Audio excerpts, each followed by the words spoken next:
Hello and welcome to the Quax podcast, episode 6. I'm Lucas and I'm here with Brion. Hi, how are you guys doing today? Well, that was very formal. They can't answer. It's a podcast.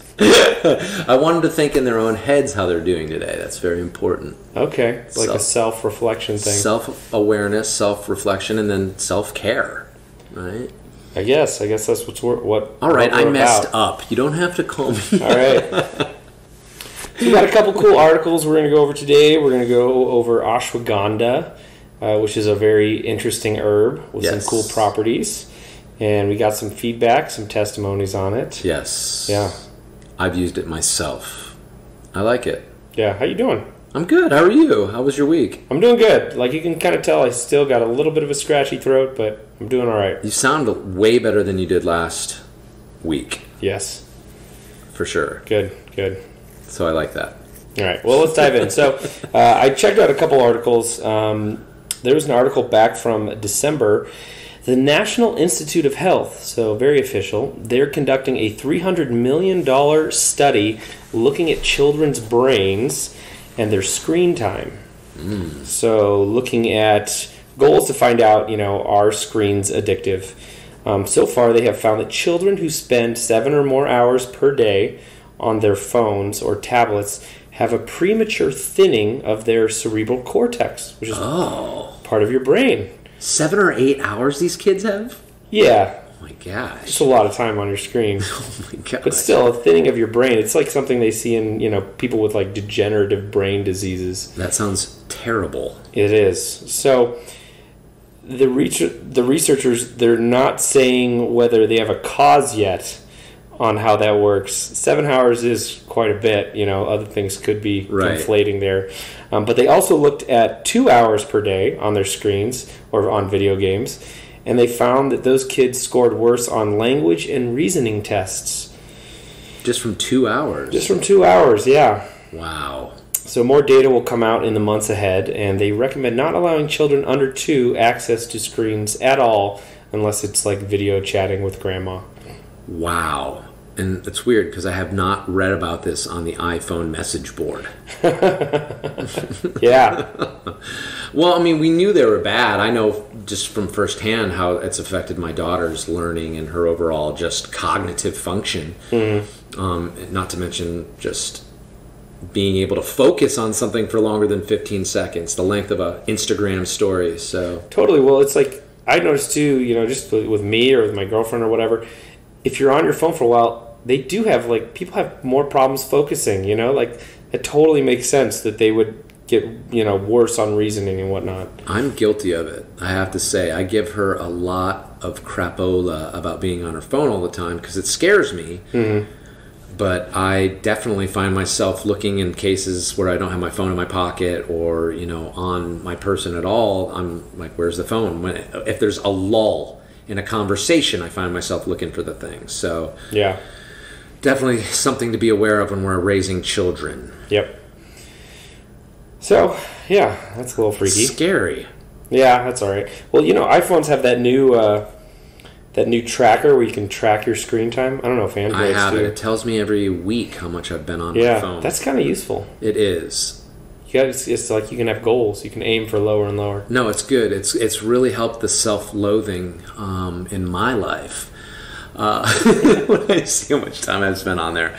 But no, it does make me aware, and I've actually been able to manage my time accordingly and try to make a cognitive or an aware, what's the term I'm looking for? An informed decision on whether or not I should spend more time on my phone. Yeah. And it has helped me. So that's a nice feature. Yep. So the next article I looked at was from Mercola. This was earlier this month. And basically the FDA is calling out sunscreen manufacturers and their dangerous chemicals that they are using in their sunscreen. And so amazingly, the FDA kind of got this right, which is pretty cool. Wow. So it says the USDA, the U.S. Food and Drug Administration, is proposing new regulation to ensure the safety and effectiveness of sunscreens. Of the 16 active sunscreen ingredients used in products in the U.S. market, only 2, the non-nano-sized zinc oxide and titanium dioxide, have been deemed safe for human use by the FDA. Oh my Golly gee. So the FDA admits scientific datum are lacking for 12 active sunscreen ingredients on the list and asks industry to help in providing more data in order to perform a rigorous assessment of all active ingredients on the market. I just love this. You know, it's like, this actually happens a lot if you read like FDA pressers and stuff. They ask the people who they are regulating to provide them with the data to regulate them. Which, you know, they don't have unlimited resources, so they can't do all these testing. So in this case, they're like, you know, they're basically asking the people who are selling the potentially harmful chemicals to do the testing on those harmful chemicals and let them know if they're harmful. It harkens back to cigarettes and the tobacco industry. Right. They were doing the same thing. Yeah. We learned nothing. Well, it's funny. It's like, we know your livelihood depends on this. Can you tell us whether it's good or not? It's like, yes, it's great. Perfectly safe. It is good. So one of the 12 active sunscreen ingredients the FDA claims to be unsure about is oxybenzone, which is used in like 70% of the sunscreens out there. And it suggests that it's an endocrine disruptor, and it's known to decimate coral reefs and harm aquatic life. Oh my gosh. It's actually an interesting story. For a while back, all these reefs were dying, and the big thing was, it's global warming that's doing it. You know, the oceans are heating, and I don't think it's everywhere, but I know in some areas they actually linked it to people wearing this sunscreen. What? And swimming by those coral reefs. They can link it to that? How do they do that? Well, they find it in the reef, They probably. find it in the reef, and the reef dies, and so now there's actually sunscreens out there that you can get that say coral reef safe. That is amazing. Yeah. That is very... I mean, I know that there were inherent risks in most sunscreens, but I did not know that it was actually a risk to the environment like that, too. So, yeah, another argument for making sure you're getting a healthier sunblock. Yeah, and this stuff, I think we've known all of this stuff for a while, but it's just kind of cool that the FDA's out there. So research shows 13 of the 29 sunscreen chemicals, so about 50%, allowed in the U.S. and European Union, have the ability to reduce male fertility by affecting calcium signaling in sperm. It's producing this progesterone-like effect. There's also some concerns about neurotoxic effects, like with your brain. My God! Jeez. There's just a lot of unknowns, which is why the FDA is asking the people who are using these to tell them whether they're safe or not. And that's important in Arizona. I mean, people next to water in the summertime, I think it's the second thing that people reach for. That's alarming. Yeah, and one thing people might not think about is if your makeup has SPF or your chapstick has SPF, you might be putting these chemicals onto you. So thanks, bud. Yeah. In a fear-based media culture, we're joining. That's the theme of this week. Fear. But that is so crazy. Thank you for actually telling me that, because we are heading into the hot season right now, and I buy the stuff for my daughter. Obviously, I don't want her to get fried, but it'll make me look at the ingredients a little closer. So do your research. Yeah, you can get the zinc stuff, but it just makes you white. Like it's a mineral sunscreen, so it actually blocks. It's a sun blocker. It's not a chemical blocker. Right. So it actually that's the crappy thing about the zinc or the titanium dioxide is they make you white. Right. You know, and that's not a popular color these days, so we need to just... It's either not very popular or it's very popular. Yeah. There's just no in between. You're right. No, that is definitely cause for alarm. And does it mention any of the safer brands, or is that something we have to look into? Yeah, I mean, if you just go into any natural store, I mean, you can see zinc sunscreen, etc. And you just look on the back, and if it says anything other than, because it has that little active ingredient, you know, what the sunblock is, we'll say zinc on there or titanium. And then if it says oxybenzone and the crazy chemical names, you just avoid those. Sound like Harry Potter spells. If it sounds like a Harry Potter spell and it's on the back of a sunblock, avoid it. Avoid Harry Potter spells. So what else we got going on? So we're going to talk about ashwagandha. Love it. I want to talk about ashwagandha because it's a very gentle herb, and by that I mean it doesn't cause many problems for people. So the dosages, they're very flexible, the side effects are very minimal, and most anything you take out there has a counter action. So like if you take St. John's wort, it might help you with depression, but might make you apathetic. Or if you take rhodiola, it's going to help you.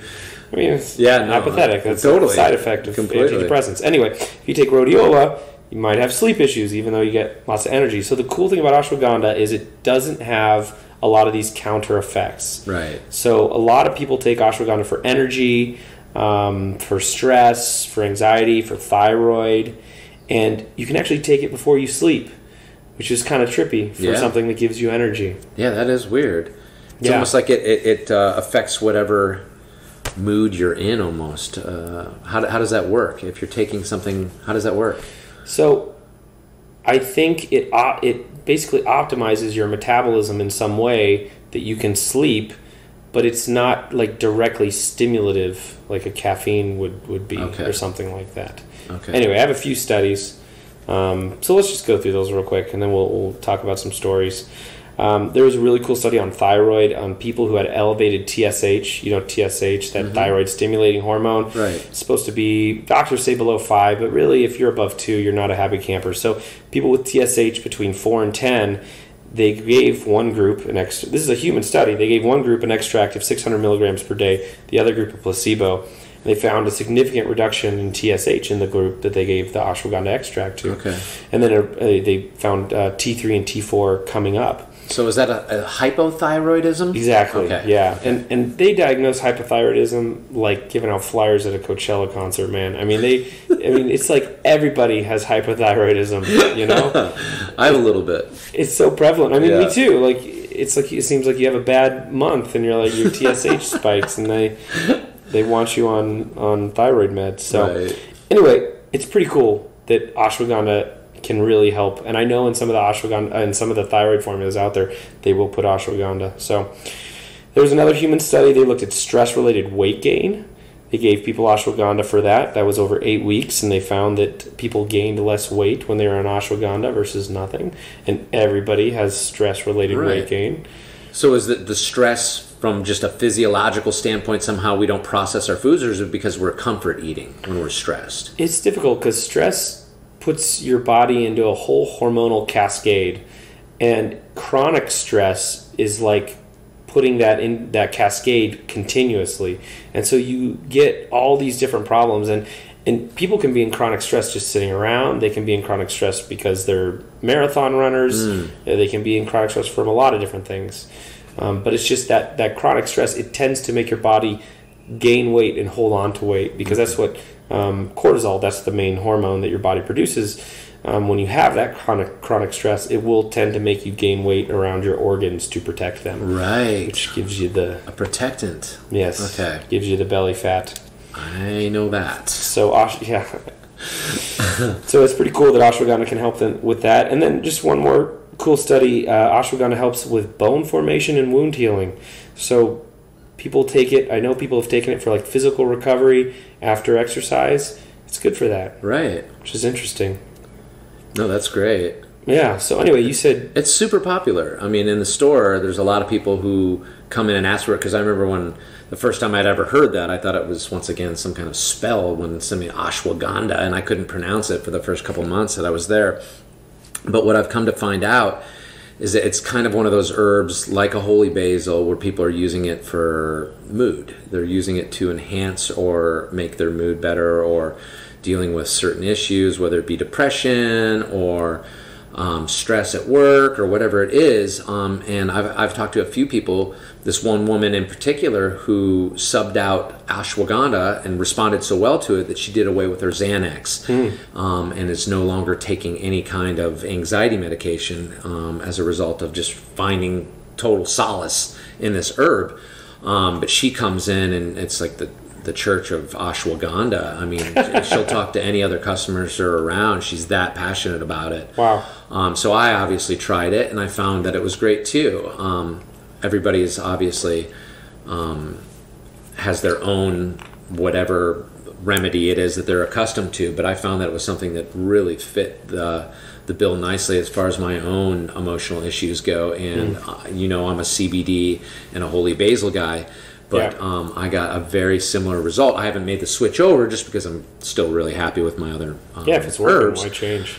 But and I don't want to introduce too much at once because what's working, what's not. Yeah, that's true. And but I mean, she swore by it. I've turned a lot of people onto it, and she also said that it was great for that time of the month. That's a dated phrase, I think, that time of the month. But for a woman's menstrual cycle and period, or premenstrual cycle, and dealing with emotional issues and hormones as a result of that influx. And that's when she initially started it, I think, because she had such heavy mood swings. She was taking Xanax during that time, and now she's on this ashwagandha and she uses it all the time. Obviously, there's going to be less issue on the other side of it when you're not taking a pharmaceutical that's going to have a swing on the other side, because with every pharma or every agent that we take, obviously, like you were saying earlier, there's going to be something on the other side of the scale. I really like things that you can take that don't have a big effect on the other end. Totally.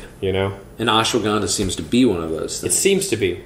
Definitely. So you were saying, though, that there were mild side effects. Now, I hadn't heard of any kind of effects whatsoever. Do you know what those might be? Yeah, so there's a few things to watch out for. So it's cholinergic, which basically means it will activate acetylcholine. It prevents the breakdown of acetylcholine, and that's a neurotransmitter. It can affect people differently. It can make some kind of people over-focus or something like that. Basically, your brain has a balance of dopamine, serotonin, and acetylcholine. And so when acetylcholine is a little bit higher, the other ones can kind of go up or down. And so I know I'm not being very specific, but that can affect some people. Right. It will also raise serotonin in certain people. Okay. So I've actually read a couple accounts of people using it who get way too much serotonin and they kind of feel like a total zombie on ashwagandha. Okay. So I mean, that's not everybody, but I mean, obviously, if you're taking an SSRI or something, that's something to watch out for. But zombies aren't sad, so it's still doing its job. It's just too much doing its job. But I can see that. I mean, that falls in that category of you were saying about apathy too. Yeah, that's something. You're just not feeling anything. Most people think serotonin is like the happy neurotransmitter, but it's actually the apathy neurotransmitter. It doesn't make you happy. Don't care as much. So a little bit of serotonin makes you a little carefree. Okay. Makes you feel a little bit less like things are that bad. Too much serotonin and you become this apathetic, non-caring monster, which is why sociopath. You do, which is why a lot of like mass shootings are associated with serotonin drugs of some kind. Oh, that makes sense. Because it makes you apathetic. You just don't care. You just don't care. This way, a little serotonin is good. You want a little bit there, Yeah. If you don't have any serotonin, then things matter a lot. Oh, boy. And that's a whole other, you don't want to go down that road. No. But yeah, you can get apathetic, and I don't know, it's not a good thing to be apathetic. I mean, I guess it's better than being, suicidally depressed, but... And just tying in what we were saying before, I know I'm kind of jumping around, but the only other topic we brought up was that screen time thing, and that is a source of apathy in itself. I mean, people not having as much concern for their fellow human beings, at least from the teen level. Yeah, well, the way that works is when you're on your screen, it's dopaminergic, so it's raising your dopamine because you're playing little games, and they're all hooked up to boost your dopamine, and when you get off that, your dopamine crashes. Oh boy. And dopamine and serotonin are opposite each other. So as one goes up, the other goes down. So when your dopamine crashes, serotonin, that's the apathy. Oh wow. It's all coming together. It all makes sense. I love this. These are like little mini mysteries we're figuring out. You're figuring out. I was already on this stuff. Yeah, I mean, I'm not a doctor, but that's my layman understanding of it. Right. I mean, obviously, there's some mechanics there that I'm not getting right of dopamine up, serotonin down. I mean, it's way more complicated than that, I'm sure. But, It's not so hard and fast, but, I mean, like, that's the gist of it, I would say, for sure. Yeah. And that's interesting about serotonin, because I'd never heard that apathetic stance, and that makes so much sense. Yeah, it actually ties into some research about, and we're getting totally off topic here. It ties into research about, it's called learned helplessness. And basically, if you take rats or humans or whatever, and you torture them in a scientific setting, but you don't let them get away from it, you get this massive boost in serotonin, which basically is this learned helplessness where they stop fighting. And so they do these tests on rats where they stress them out in a way that they can't do anything about it, and then they put them in water and see how long they'll swim around before drowning. I know this is awful, right? Scientists are terrible people. Brought to you by PETA this week, by the way. Yeah, so they'll see, and so if you take a rat and you stress it out and then you put it in water, you stress it out in a way that it can't do anything about it. You put it in water, it'll swim around for a couple minutes, then it'll drown and die. Wow. It's called learned helplessness. Oh my God. But if you stress that rat out and you give it something to bite on, then when you put it in water, it will swim around for a lot longer before it dies. Really? So the act of being able to do something about stress combats that learned helplessness. That's amazing. That serotonin spike, which is pretty crazy. Yeah, it is crazy. Yeah. The way our bodies work just to survive a day. Yeah. And ashwagandha doesn't do any of this. We are totally off topic. But I will say, from the store level, I do have people, if not daily, weekly, coming in and extolling the virtues of ashwagandha. Yeah. And I had talked before we started recording about seeing higher numbers as far as female representation in the ashwagandha world. Overall, though, we get a lot more female customers, I would say, on average than male. You're just more hip to the health. And then you bring it home and you foister it upon your loved ones, which we thank you for. So I've seen a lot of that, but it is amazing because I hadn't heard any of this other side of it. So we're getting the full picture now, because you just start thinking it's a super herb. Yeah, it is pretty cool. Anti-stress, anti-anxiety, helps hypothyroidism, helps prevent stress weight gain. It's like the American supplement right there. Everybody in America needs this. But it doesn't taste like apple pie. Why don't you tell me again what the ashwagandha stand? What was that again? Yeah, loosely ashwagandha, translated. I think, translates to the smell of horse. So like polo, cologne. The real stuff. The real stuff. That's so funny. Yeah, so it'll give you some energy. It looks a little anabolic, kind of help you with exercise. But you can take it before you go to bed, so it doesn't overstimulate you. I love that. Yeah. So dosages, like what do you want to take? So basically, it depends on whether you're taking the powdered root or the extract.